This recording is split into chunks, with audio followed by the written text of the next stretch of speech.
Yamu achemu akwa Badwam TV Badwam so. Ena juada no pen samwasie na brason sa wotibie sa Adom TV Badwam kase. Samne do so ne todwa wo mu bi ya wo betini. Abeto dwa se nipa mienu de yetwa wonan afri ho. E wa achem mama so. Ye de hon samne nchemu ebebro. Wachi nipa ba konso a osusuo se obeka dwa so ene nkokọ kwantempon no. Krono boy course na otwi awieye eno ni sembi na no pay mede browse Adom TV Badwam kase o share live on Facebook/Adom TV extra Go TV channel 119 DSTV 280 YouTube ya Adom TV 2 ubenya yen wo ho no pay mi ameso mo medin de afia amankwa tamaklu afia ni DMT said ensam ni nchiremu ankasa etie Enipa mienu de mpanifo agye atomo se yetwa wonan de afri ho e wachim Brim Government Hospital Ebra Toyota Haze ekotwifa won mu ana wo ye ayie so e wachim mama so e wachim Brim wo Brim North mensin mu e wo poye mantem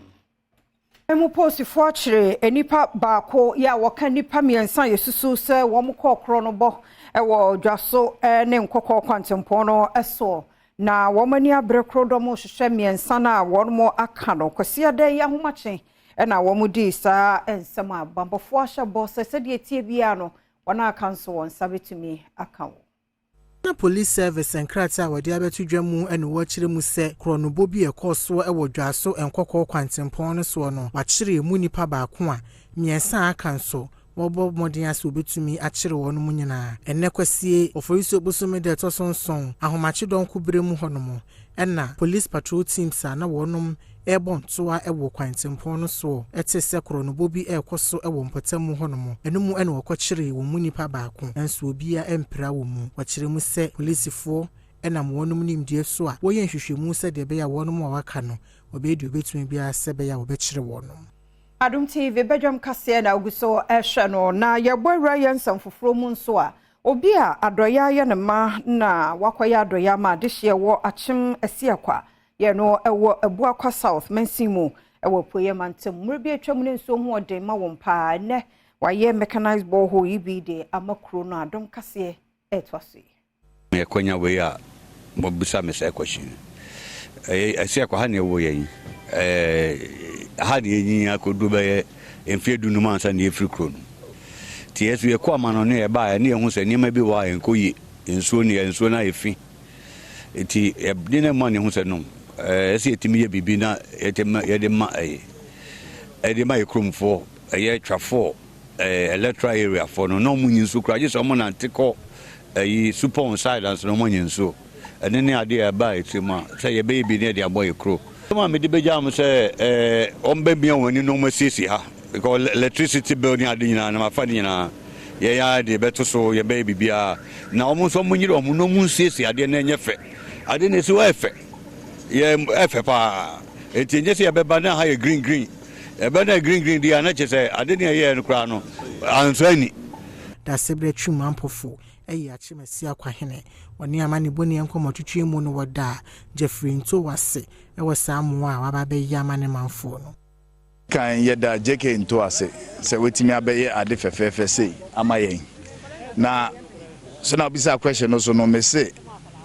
ade no issue na waye no e free wetu amayen e free dodo na oyi ade e free ma kromafo a dodo na omo ntan hwe so ye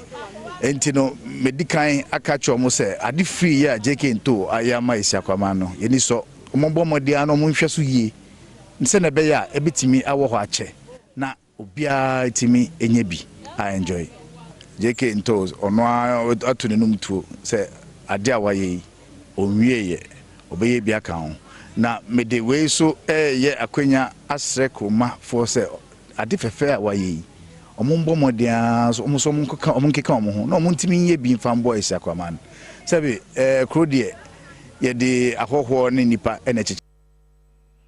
Mayamongra batomo ensem Franka tuni de mandisi amanyoko ya John Dramani Mahama na ade ba ko esina ni so ya wo hwe ni kwan se Ghana 42 min ma no obeboa mabuno ene se ye nuane emu ensem no akuanom ni ade obema na ya akono be ye fe se be ya nipa dodo no abetumi de won ho ahyemu bi wogidie ni arehemu sese yen kwaya na se yen farming bibia ginamu nananom akuafo abefo de ede yekua wonum nyinya bia ebeboa makua yonso ya akono mabuno dodo no ade won ho ebehiem eno so 24 hour economy no so bedi mu akotene pa Adom TV etwaso. As part of our job creation strategy in the agricultural sector, we will strategically diversify the agricultural landscape and tap into new market opportunities. We intend to make agriculture sexy and cool. We are going to move away from the hoe and cutlass agriculture. We will create farmer service centers so young agricultural entrepreneurs who want to go into farming will receive all the services they need from the farmer service center. While they are receiving those services, we will teach them to use the equipment themselves. As I stand here, I can drive a tractor, I can plow my own field, and we will teach the young people to be able to do it. And we'll teach you all the agric extension knowledge that you need so that you can create a good income for yourself. Aside from that, we will also introduce modern agricultural techniques. I'm sure those of you who've been to other countries, you notice that now a lot of produce is being done in greenhouse conditions. And when we're in office, if you go to Dawenya, we set up greenhouses there. The intention was to allocate it to young people who were interested in agriculture to produce vegetables, tomatoes, onions, carrots, and everything for the markets in Accra. Unfortunately, after we left, my understanding is the place has been abandoned. And so we're going to make agriculture sexy and cool so that young people... All right, Evans, do you need your coin, sir? ND MPP Amanyoko by election and I say about one more coin, Rashabi Jenny were just so. The knee Adom or Badwam, what church then you seen any soon tear. And they are Yera, John Kuma, top for mono, or pray, sir, or Bepre, Rashabi Jano, or Hodiama woman. You may bet me a boa, a man a Juma Pano or Shasiano, or bet me a no debia kahon, you know, Adom TV Cassie, Eddie Huncomy. I can't see any dear. Send you to me a nipa mako and I'm a mobile mobile kind. A tresse, Yera, Jonah, Onjakuma or Yajuma. A Jumana or Yen, Eduna may Baba Trussell. Mianka Sam will Menisha a project of the people. I just saw that she in Trussell and a project of the people. Your Baba train you my pa, and then she said, Pa, let that come. Your Baba, yeah, didn't you my pan so beba. Ye tosu mienu a project of the people. Ye be many pano assets na mu amu ye die. Omu puntu aye nyoma ye de beto yakoma so. Ye be hwe kwan a ye ni nipa dom na be ye djuma. Menyu mapa e die. Most of the delegates nipa omunim. Na omunim say Michelle Yerua Honorable Dr. John Aponche Kumechi. Na me boni chidom ene ni ye nyuma bebre. Enti sane etie no media minuma pani de omunim dada. Evans Nimakon, a director of elections, MPP Amanyoko no, wachire mu a nipa nkono a wonom eba abadwokuo nanimu no, won mu nyina no wanyi obi aho asem ne senti, wama wonom nyina akwanya se wonkopre na dia obedi mu nkunim no, wonkogina MPP Amanyoko no edinimu. The committee has recommended that all of them be allowed to participate in this contest. And so we've also taken them through the ballot, and so balloting has been done. But we've informed them that the National Executive Committee of the party will be meeting on Tuesday. So every outcome of this exercise will be communicated to National Executive Committee. So be it as it may, we've conducted a very successful exercise. All those who have the courage to procure forms have been taken through the exercise. They know what is expected of them. They've been advised by the committee to conduct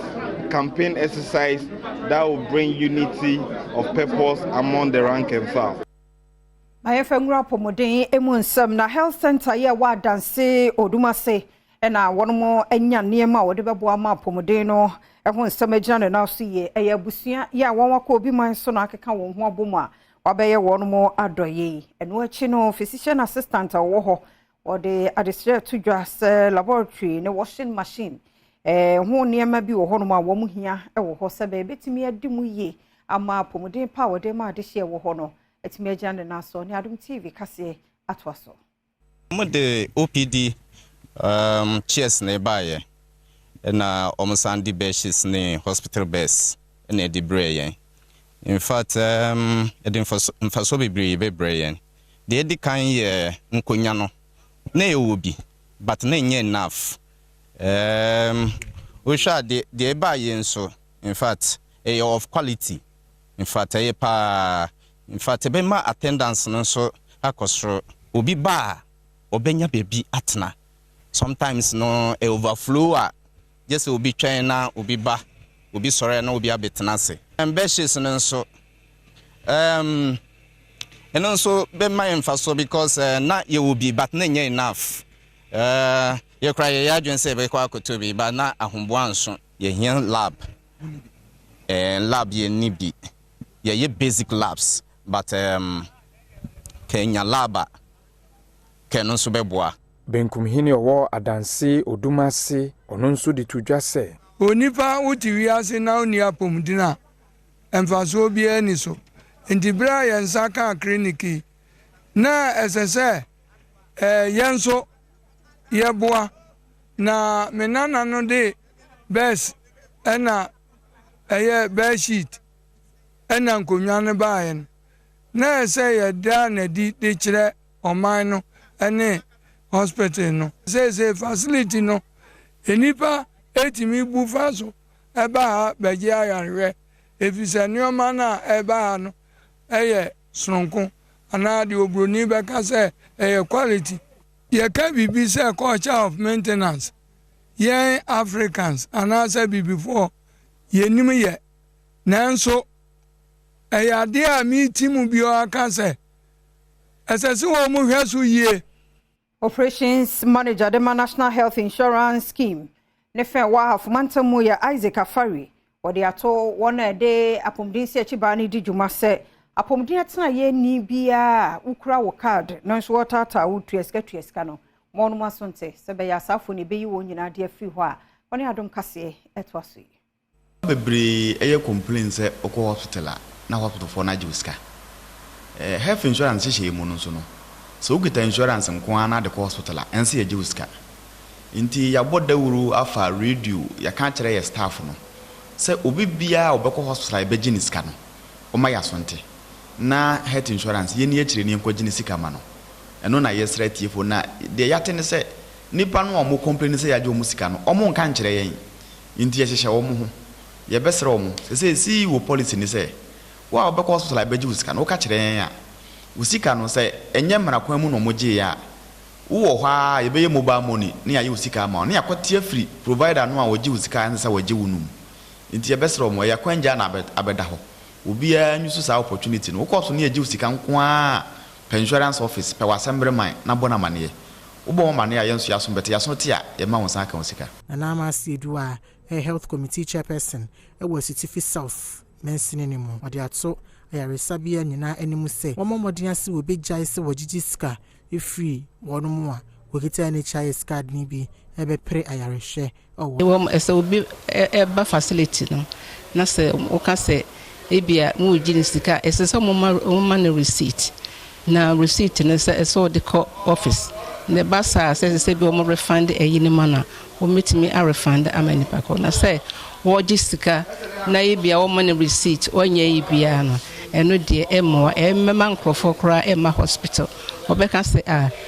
after all me bakra e ba beji misika obra me won national insurance cover any ade nti eno se bia wo monso